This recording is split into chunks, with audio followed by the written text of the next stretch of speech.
What's up, guys? Welcome to episode 27 of Dat Wrasslin Podcast.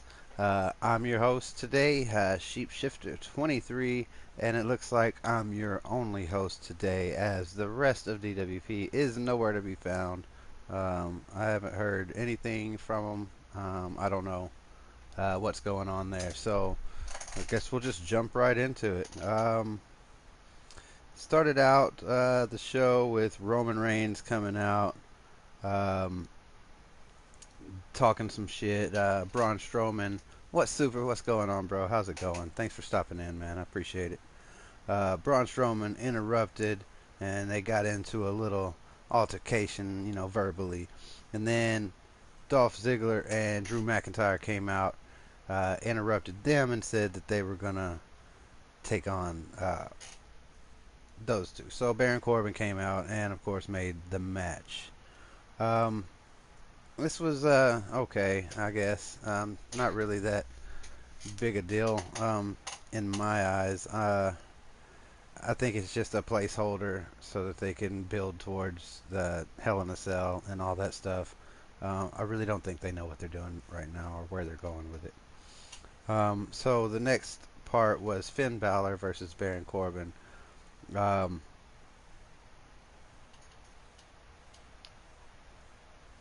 um, Sorry, I'm reading up here.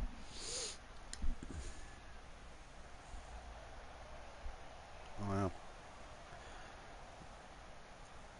so this match was pretty good. It was Corbin defeating.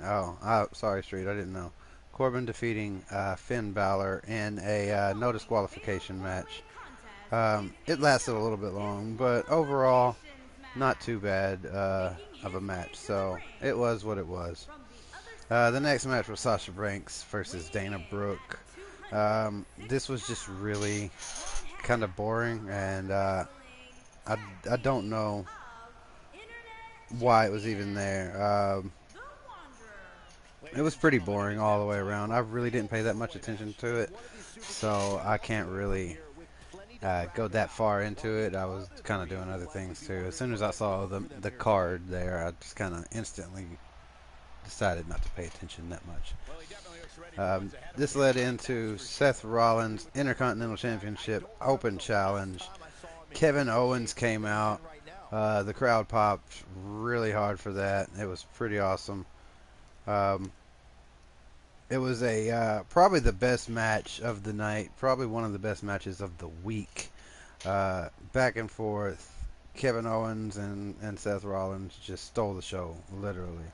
Um, Nothing wrong with this match at all.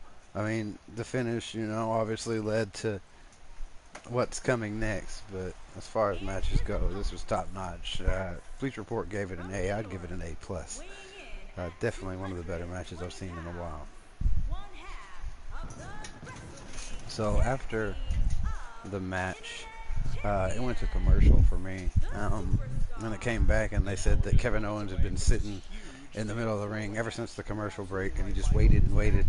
And once the crowd got quiet, um, sorry, I was reading the thing, or reading what Street was saying. Once the crowd got quiet, he said, "I quit," and just threw the mic down and walked off. Um, this was pretty awesome. Yeah, he just said, I don't know what to think. I don't know if Kevin Owens has quit. I don't know if this is just, well, obviously, I'm pretty sure that Kevin Owens hasn't really quit, because the very next thing WWE did was post it online. So 99% sure this is storyline. There's been some rumors of him going to SmackDown and some stuff like that, but definitely one of the better storylines and better things that I've seen lately from Kevin Owens, and I'm really interested to see where it goes next week or leading into the next few weeks. Um, the next match was the Revival versus the B Team. Uh, I guess I don't know why this was even a match. They've beaten them enough times that I could safely say that um, they should move on to, or someone else should take the title from them. If anybody, I was thinking more along the lines of Authors of Pain. But it is what it is. The Revival won, so this is going to lead to probably a Revival victory, and they'll take the title. What's up, Caden? How's it going, bro? So, I really don't care for Revival. I don't think any of us here at That Wrasslin Podcast are Revival fans, besides Ben.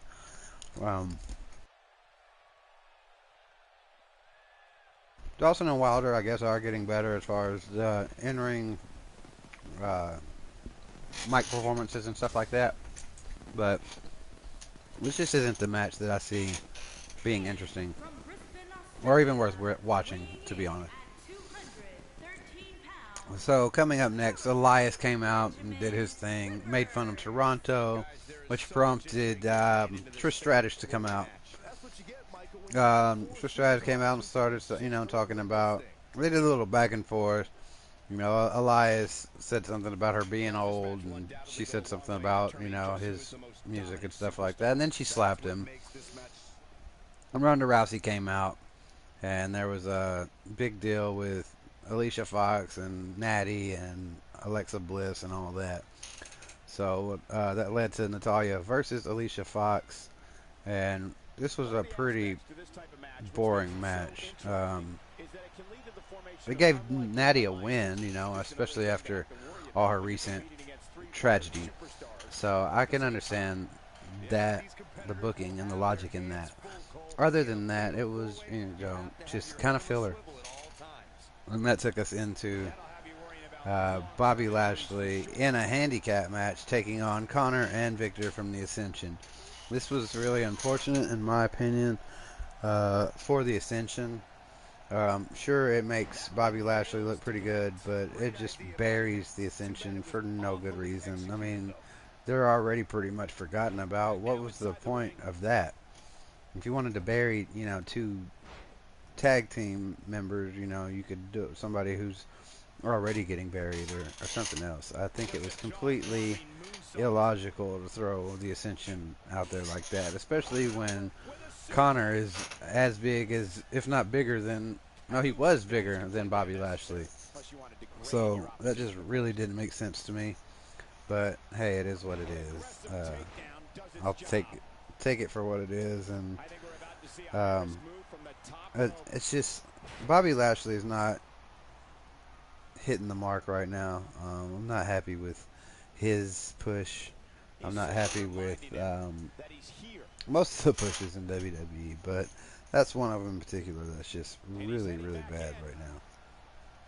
The next match was, I'm sorry if I'm going through these a little bit too fast. I don't have anybody to bounce these ideas off of, and all I can really give is my opinion. So it's kind of probably going to go really fast. I don't think this podcast is going to last more than an hour or so. The next match was Dean Ambrose versus Jinder Mahal. I didn't care for this as a matchup. I'm glad to see Ambrose back in the ring, but I don't really want to see anything involving Jinder Mahal. The matches just aren't interesting. All you get is a one-sided match because you're not interested in. I'm not interested in Jinder Mahal. I don't care about him as a heel. I don't hate him as a heel. It was last second. I couldn't really go to find a filler last second. I wanted to hurry up and get started. I was already running late, so I didn't have anybody to ask. So this ended up with Ambrose winning, of course, and definitely some good momentum going forward for him. So I'm happy for that. Let's hope that he gets a big push moving forward. This leads up to the main event, which was Roman Reigns and Braun Strowman versus Dolph Ziggler and Drew McIntyre. Didn't care for this at all as a match. This is I just don't care.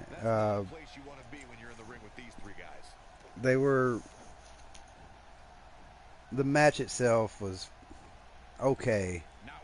So probably fell asleep once again. Yeah, maybe so. I don't know. But pretty much the whole match, Dolph Ziggler and Drew McIntyre kept Roman Reigns in the corner and just kept beating him down. And finally, when he went to go tag Braun Strowman, he tagged him and Braun Strowman just stood there. Watched Ziggler and McIntyre beat him down. Oh, okay. And you meant Sheep the first time? I got you. So, at the end of the whole thing, Dean Ambrose and Seth Rollins both come out to help. But they came out staggered like idiots. First, Seth Rollins came out, and then Dean Ambrose came out. First Dean Ambrose came out, and then Seth Rollins came out. But they didn't come out together. They came out one at a time just so they could literally get their ass kicked. That was like the dumbest thing I've ever seen. Well, why didn't they get together and come out at the same time? Make the odds better. They're supposed to be a dominant faction and all this type of stuff. That didn't seem like it to me. What's up, Master Dash? How's it going, bro? So that finished out Raw. As far as a Raw goes, it was pretty good. You had the Kevin Owens thing. The finish, wasn't up to my standards, but there were some decent matches in it and some other good things. So I'll take it. Let's jump right into SmackDown. We started things off with King Booker and the New Day. This was really fun. You got to see the New Day all do spinneronis. Big E's spinneroni was particularly cringy and very funny. He's like flopping up and down. And then they grabbed his legs and did the spin for him. That was pretty hilarious. You can always count on the New Day to deliver a funny moment or two whenever they're on screen. Also, I think last week or the week before, or pretty recently, Xavier Woods and Up Up Down Down got the Guinness Book of World Records for the most subscribed to celebrity gaming channel on YouTube. So another congratulations in order for Xavier Woods. The New Day was then the announced team for the Bar versus the Colognes versus Gallows and Anderson, which the Bar won by pinfall. So they will be the ones to face the winner of next week's Triple Threat, and the winner of that becomes the new number one contender.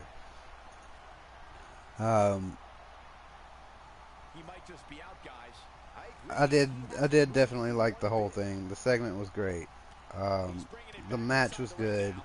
I think they made the correct decision in having the Bar go over, because the Bar has a limited run or limited time left, I think, and I think that Gallows and Anderson probably still have plenty of time left on the roster.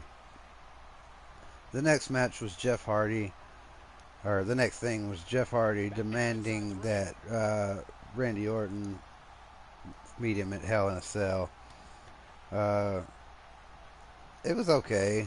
I think they're just trying to finish this out and get Jeff Hardy some downtime, but I'm not real sure that this is going to be a Hell in a Cell worthy match unless it's like in a Hell in a Cell. It is going to be inside Hell in a Cell, but there's probably going to be a big spot or two for Jeff Hardy, but you've got to wonder what kind of toll those are taking on his body, if he's got many more things like that left in him. So we got that to look forward to at Hell in a Cell.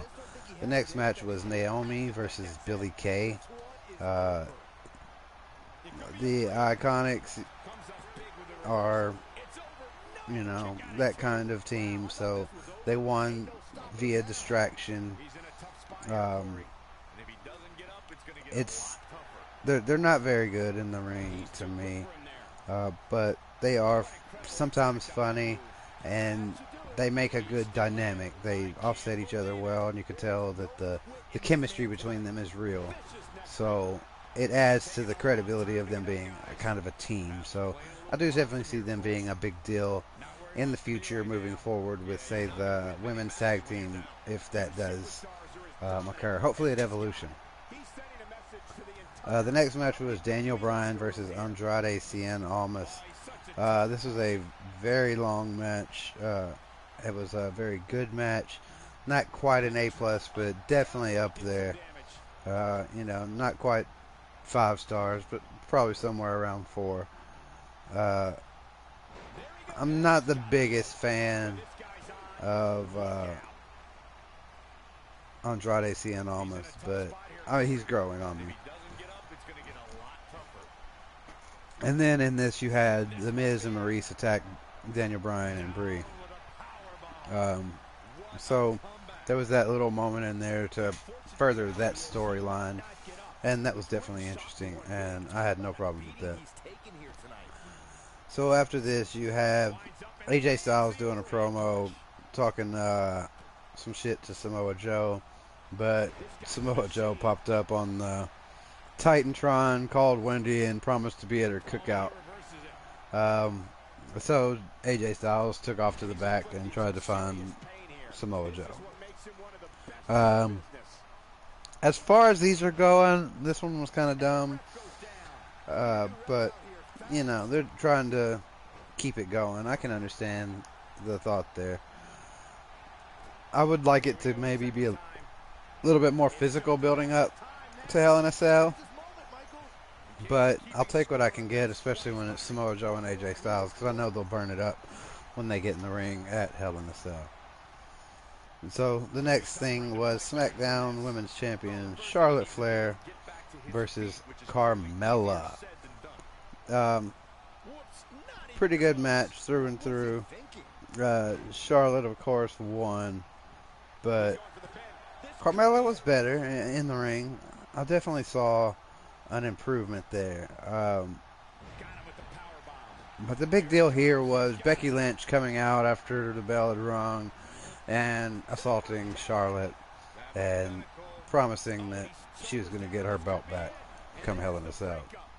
So overall, I would say, fairly good match, fairly good thing, and, you got the continuation of Becky Lynch's storyline kind of deal. So I had no problems with that, or, it being the main event. It was worthy of that spot, since there wasn't going to be an AJ Styles Samoa Joe thing other than promos.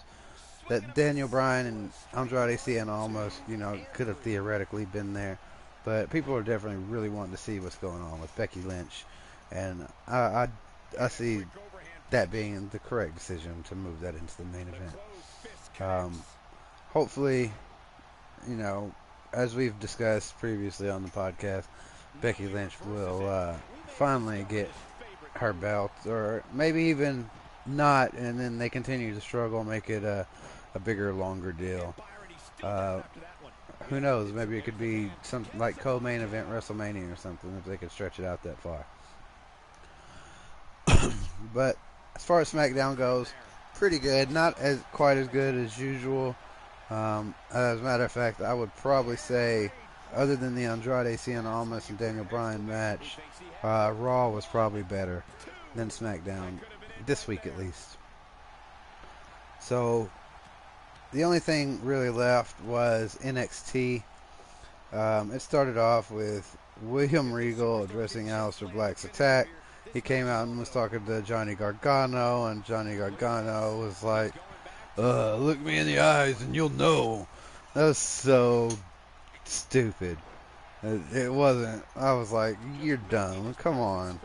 Just say yes or no, you jackass.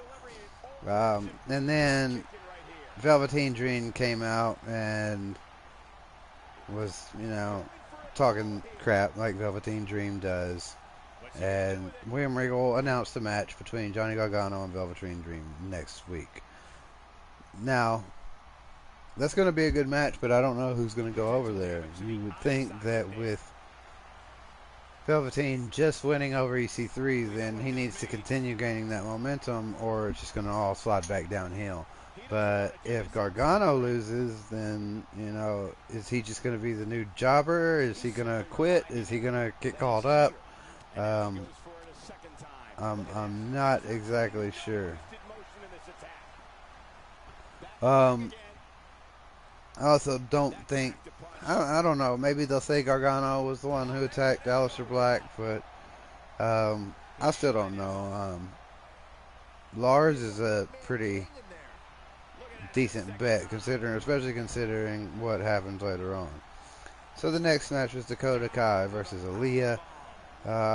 Dakota Kai won by using her whatever that, I can't remember that kick, but it's almost like the Sami Zayn's finisher, the Haluva kick, but it's I think the sick kick or something like that. But and she finished her off with a somersault backstabber. Sorry. But overall, not too bad. It could have been a little bit better. I don't think Aaliyah is in the Mae Young Classic, but if she was, then it was a really dumb decision to have her take a loss right there. Just like last week when they had one of the Mae Young competitors take a loss on NXT. It makes absolutely no sense because you can pretty much guarantee that they're not going to win the Mae Young Classic. Yeah, that takes away from the storyline, takes away from the reality of it for me. The next match was EC3 versus Raul Mendoza. But this didn't happen because prior to this, it showed EC3 having just recently... What's up, Weavy Guitar? How's it going, bro? EC3 had been attacked by Lars Sullivan, and it showed Lars Sullivan walking away. So, I'm the only one talking because I'm the only one here.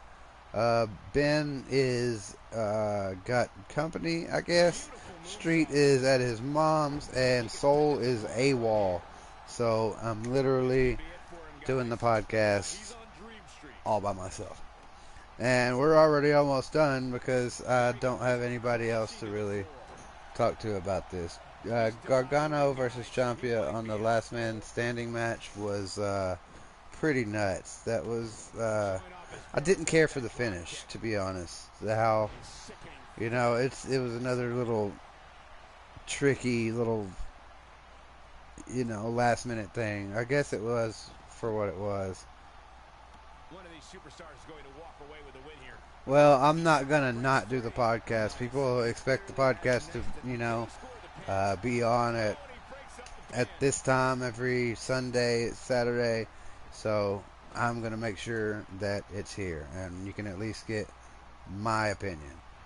It was a great, great match. Stole the show, or not, maybe not the show. I think Ricochet versus Adam Cole might have been a better match. Yeah, they left me alone. I've been abandoned. It's just me. So, Lars Sullivan attacks EC3, leaves him laying, and then comes out to attack Raul Mendoza. He just destroyed Raul Mendoza and hit him with the freak accident. So, I mean, this was good. It's showing that he's still, a big monster, and he's going to just run through everybody and destroy everything. That's cool. I definitely appreciate that.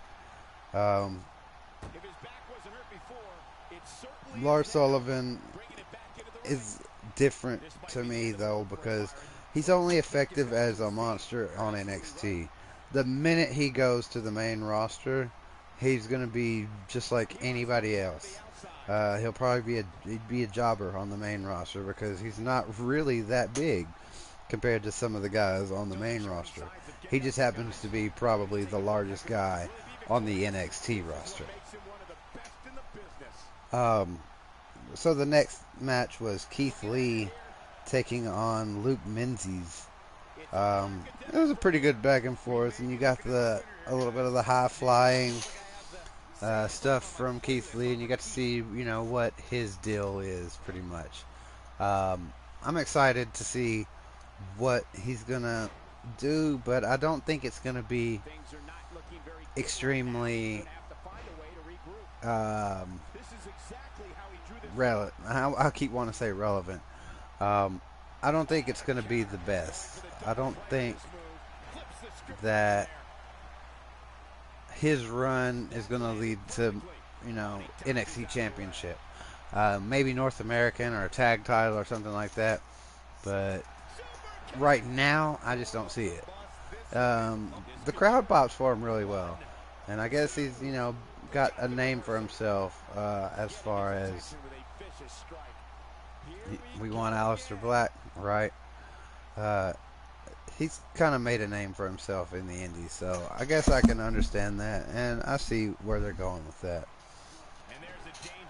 So next was Pete Dunne and Ricochet versus the Undisputed Era.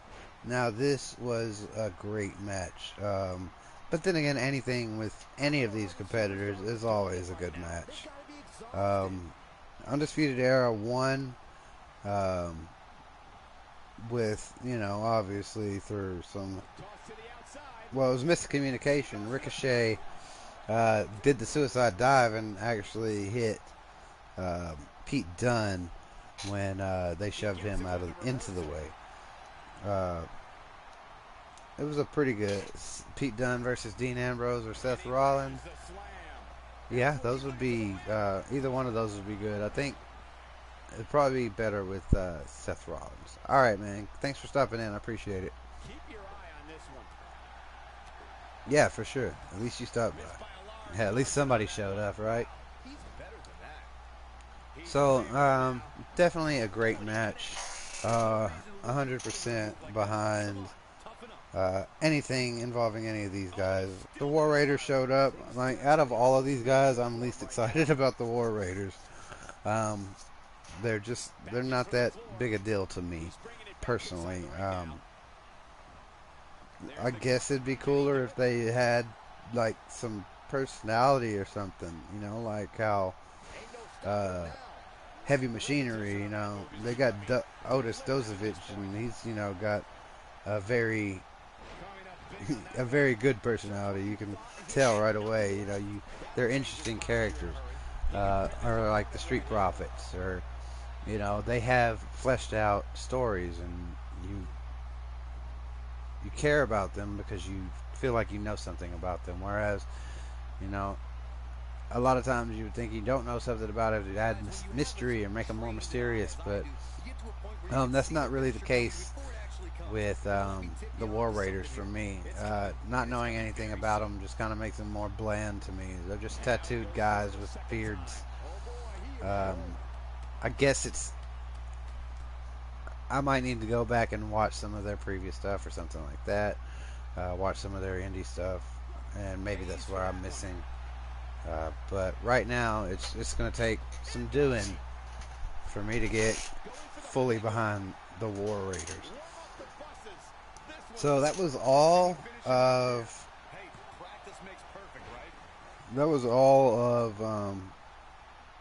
NXT. So I'm just going to look up, see if I can find any rumors other than the ones that I already know about. There is a little bit of information I can provide you. Kenny Omega beat Pentagon Jr. at the All In pay-per-view. It was a really good match. And after the match was over, the lights went out, and quote-unquote Pentagon Jr. attacked Kenny Omega, but then he pulled the mask and the face paint off, and it wasn't Pentagon Jr., it was Chris Jericho, who had swapped out with Pentagon, and not for the whole match. The match was Kenny Omega versus Pentagon, but after the lights went out, Chris Jericho came in dressed as Pentagon and attacked, and then took the face paint or mask or stuff off and showed that he was Chris Jericho. I can only imagine the pop that this received at All In.